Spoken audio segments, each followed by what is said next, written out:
सभी का स्वागत है हमारे YouTube channel study with Dharmveer PD class में। फ्रेंड्स, आज हम फिर से एक नई वीडियो को लेके आ गए हैं।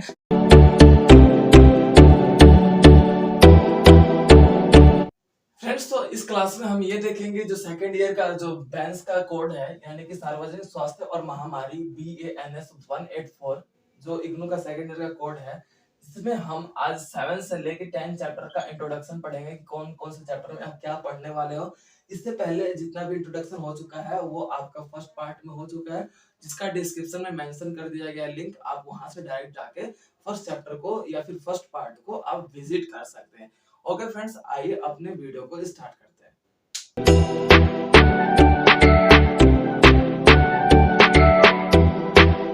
तो आप चैप्टर नंबर 7 में ये पढ़ने वाले हैं कि ये पूरा देखा जाए तो ये पूरा इस चैप्टर का नाम है भारत सरकार और गैर सरकार संगठनों के द्वारा स्वास्थ्य देखभाल कार्यक्रम का गठन। यानी कि बोल सकते हो कि किस प्रकार से प्रबंधन भी बोल सकते हो, गठन भी, जैसे भी लिखा है आप इस तरीके से भी लिख सकते हो।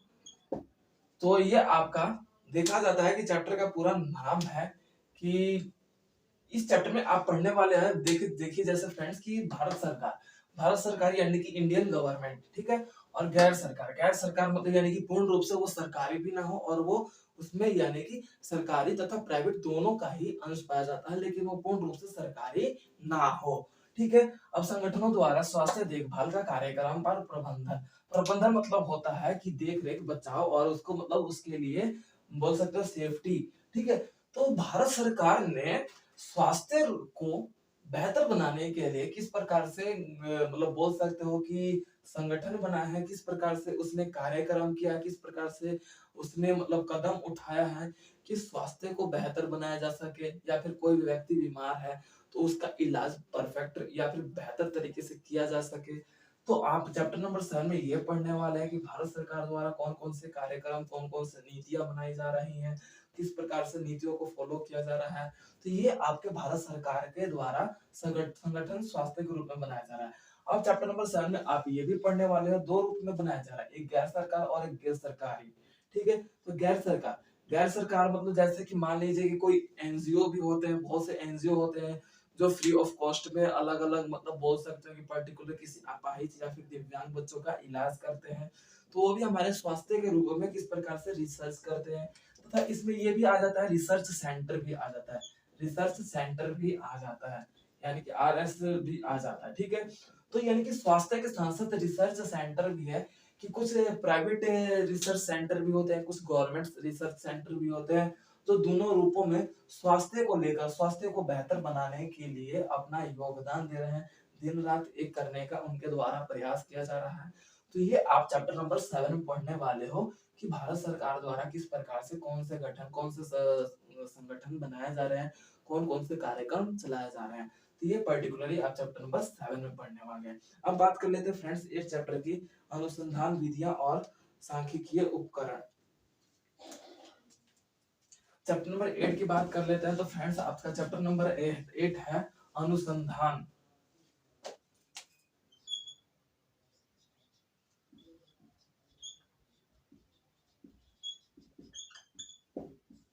अनुसंधान अनुसंधान विधियां और सांख्यिकीय उपकरण।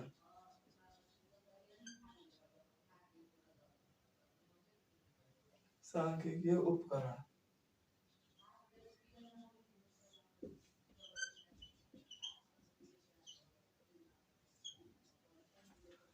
फ्रेंड्स, तो ये आप चैप्टर नंबर 8 में पढ़ने वाले हो कि अनुसंधान क्या होता है। अनुसंधान का मतलब होता है, जैसे कि बोल सकते हो कि जब कोई रॉकेट है अपने मतलब स्थान से उसको मतलब छोड़ दिया जाता है, वो अनुसंधान कहा जाता है। जैसे कि बोल सकते हो कि हम महाभारत या फिर रामायण में तीर बाण चलाया जाता था, तो अनुसंधान किया जाता था, यानी कि बाणों को मतलब बोल सकते हो कि जो हमारे हैं तीरों पर उन्हें रखा जाता था, तो वो किस प्रकार से उनका अनुसंधान किया जाता था, यानी कि उन्हें अब छोड़ने का प्रयास किया जाता था, वो अनुसंधान होता है। तो इस स्थिति में अब ये देखेंगे कि विधियां विधिया का मतलब होता है तरीके, यानी कि किस तरीके के, मतलब जैसे कि बोल सकते हो कि एक जो वो विवाही के तौर तरीके होते हैं तो उसमें किस प्रकार से विधियां होती हैं कि पहले पूजा पाठ होगा, इस तरीके से अलग अलग रस्म होते हैं, लाइक इट उसे विधिया बोलते हैं। और सांख्यिकीय उपकरण, सांख्यिकीय का मतलब होता है हमारे डिजिट, डिजिट को एक्सप्लेन करता है। तो आप इसमें ये पढ़ने वाले हैं फ्रेंड्स कि अलग अलग बीमारियां कितने प्रकार की आई और किस प्रकार से वो लोगों को, कितने लोगों को प्रभावित किया। तो इसमें आप जो है वो एक संख्या के रूप में चैप्टर नंबर 8 में पढ़ेंगे कि उसे संख्या के रूप में भी किस प्रकार से हम प्रभावित करते हैं, या फिर उनका मतलब बोल सकते हो कि एक विवरण देते हैं कि कौन सी बीमारी किस समय आई, कौन से काल में आई और कितने लोगों को प्रभावित किया, वो हमारे सांख्यिकीय उपकरण के रूप में देखा जाता है। जैसे कि अब कोरोना आया था, कोरोना 2019 के आसपास आया था, किस प्रकार से ये, मतलब इस तरीके से आप एक्सप्लेन करते हो कितने लोगों की हत्या, मतलब सॉरी कितने लोगों की मृत्यु हुई, क्या क्या कारण थे मृत्यु के, कौन कौन से एज के लोग थे, किन लोगों को प्रभावित कर रहा था।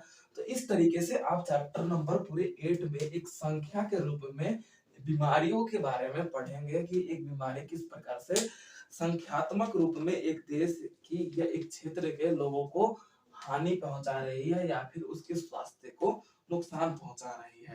अब चैप्टर नंबर 9 की बात कर लेते हैं। तो चैप्टर नंबर 9 है आपका डेटा, ठीक है, और डेटा विश्लेषण।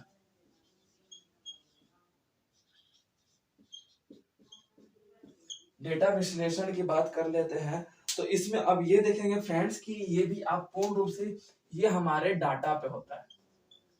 डेटा बोलो चाहे डाटा बोलो, जो भी, बहुत से लोग डेटा बोलते हैं, डाटा भी बोलते हैं। तो ये हमारे डाटा पे होता है जिससे हम ये करते हैं कि इस बीमारी से इतने लोगों की मृत्यु हुई है, तो उसका हम रिकॉर्ड रखते हैं। तो चैप्टर नंबर 9 में आप ये देखोगे कि अलग अलग बीमारियों को अलग अलग तरीके से रिकॉर्ड रखा जाता है कि आने वाली भावी पीढ़ी को भी हम किस प्रकार से कोई बीमारी आए तो उसको डेटा एनालिसिस करके कि हम उनका अध्ययन कर सकते हैं कि ये बीमारी इस तरीके से सिमिलर है।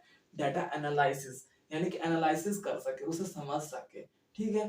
तो उस स्थिति में हम आप चैप्टर नंबर 9 में पढ़ेंगे कि डेटा एनालिसिस इसलिए, यानी कि डाटा इसलिए बनाया जाता है ताकि भविष्य को भी ध्यान में रखा जाए, और डाटा इसलिए बनाया जाता है कि जो पास्ट में हो चुका है उसको समझने के लिए हम वर्तमान को समझने के लिए पास्ट का अनुमान ले सकते हैं। तो वो हमारा डेटा एनालिसिस होता है। तो चैप्टर नंबर 9 में आप ये पढ़ने वाले हो। तो ओके फ्रेंड्स, तो फिर उसके बाद आपका लास्ट चैप्टर है। लास्ट चैप्टर में आप, ये आपका उन्नत सांख्यिकी है।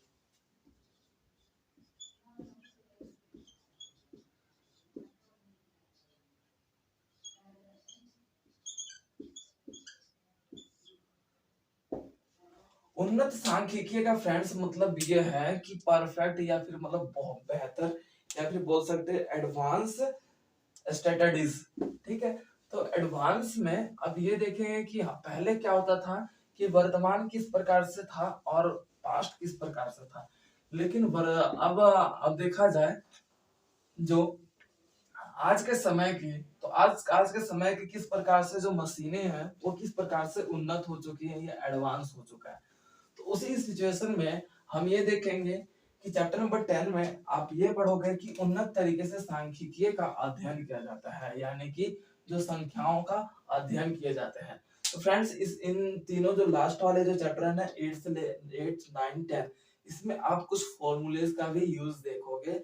जैसे कि आपने मैथ्स में आपने मीन मोड मीडियन का भी पढ़ा हो किसी स्टूडेंट ने, यानी कि माध्यम माध्यमिका, और जो एक और है मेरे को नहीं पता क्योंकि मैं हिंदी मीडियम में नहीं हूँ।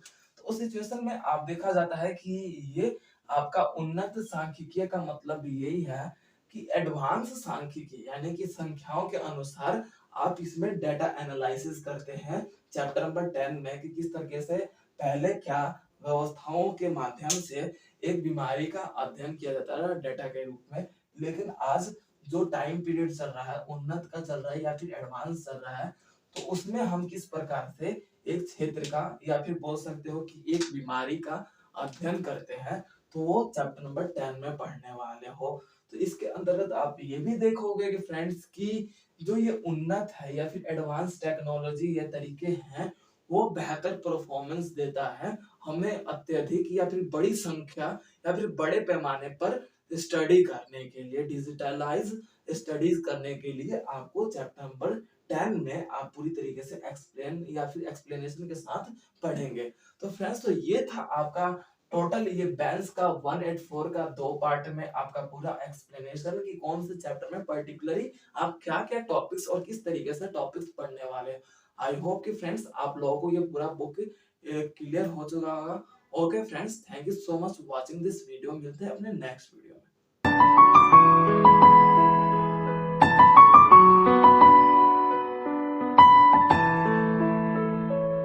तो वीडियो को like, comment, share and subscribe करना ना भूलें।